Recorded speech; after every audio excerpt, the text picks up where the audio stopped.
Pour bien comprendre sa consommation d'électricité, il y a deux notions importantes à maîtriser, c'est la puissance et l'énergie. Il faut savoir distinguer les deux.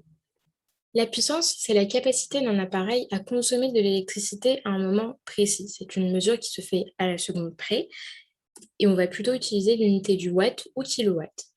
Mais pour votre abonnement d'électricité, on va plutôt parler de kilovoltampères ou kVA pour exprimer la puissance apparente. C'est en fait la puissance que peut délivrer votre compteur électrique. L'énergie, par contre, se calcule sur une durée un peu plus importante. C'est la quantité d'électricité consommée en une heure. On va donc plutôt l'exprimer en wattheures ou kilowattheures, puisqu'on l'obtient en multipliant la puissance par le temps. Il y a une bonne analogie à faire pour bien visualiser ce concept, c'est celle du robinet.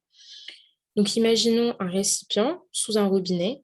En ouvrant le robinet, la puissance est l'équivalent du débit d'eau et l'énergie consommée, ce sera l'équivalent de la quantité d'eau recueillie dans ce récipient.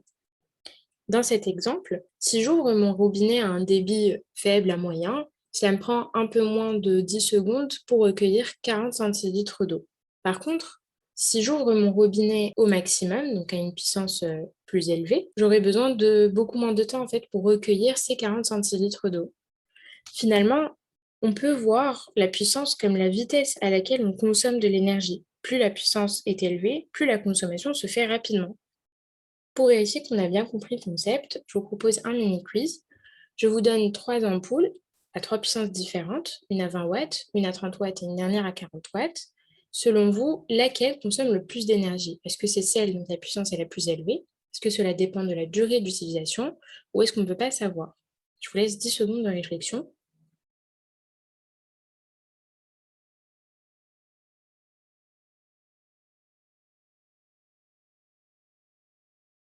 C'est bien la réponse B, cela dépend de la durée d'utilisation. Je m'explique. Si vous prenez une ampoule à 100 watts et que vous l'allumez pendant 10 heures, l'énergie consommée au bout de ces 10 heures sera égale à 100 watts fois 10 heures, 1000 wattheures ou 1 kWh. Maintenant, si vous prenez 10 de ces ampoules à 100 watts, mais cette fois-ci, vous ne les allumez qu'une heure, l'énergie consommée au bout de cette heure sera égale à 10 ampoules fois 100 watts fois une heure, 1000 wattheures ou 1 kW. Finalement, l'énergie consommée, c'est autant une question de puissance que de temps. La puissance à elle seule ne suffit pas pour déterminer la consommation d'électricité de votre appareil. Et ça, c'est assez important lorsqu'on veut faire des économies d'énergie chez soi, puisque dans votre logement, les appareils les plus puissants ne sont pas forcément les postes les plus consommateurs. Si on prend un réfrigérateur classe A+, par exemple, sa puissance est comprise entre 150 et 200 watts en général. Pour un aspirateur, la puissance est autour de 1200 watts, donc 6 fois plus. Mais pourtant, c'est votre réfrigérateur qui va consommer le plus d'électricité parce que c'est un poste permanent, alors que votre aspirateur, vous l'allumez qu'occasionnellement.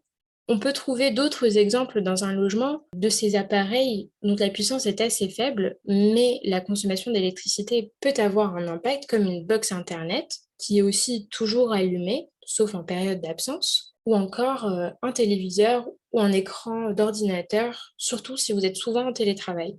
Ces deux notions-là, vous les trouvez assez facilement sur votre facture d'électricité. Dans ce que vous payez chaque mois, il y a une part de consommation qui est relative à la quantité d'énergie que vous avez consommée pendant le mois facturé. Et ces quantités-là sont rappelées dans l'historique de votre consommation en kilowattheures. Donc c'est une part variable. Vous ne consommez pas toujours la même chose d'un mois à l'autre. Vous avez aussi une part d'abonnement qui est fixe et qui va être relative à la puissance souscrite de votre abonnement, donc toujours rappelée à gauche de la facture. Dans cet exemple, 6 kVA veut tout simplement dire qu'à un instant T, si vous avez plusieurs appareils branchés et allumés en même temps, eh bien, la somme des puissances de ces appareils ne peut pas dépasser 6 kVA, ce qui est à peu près équivalent à 6 kW.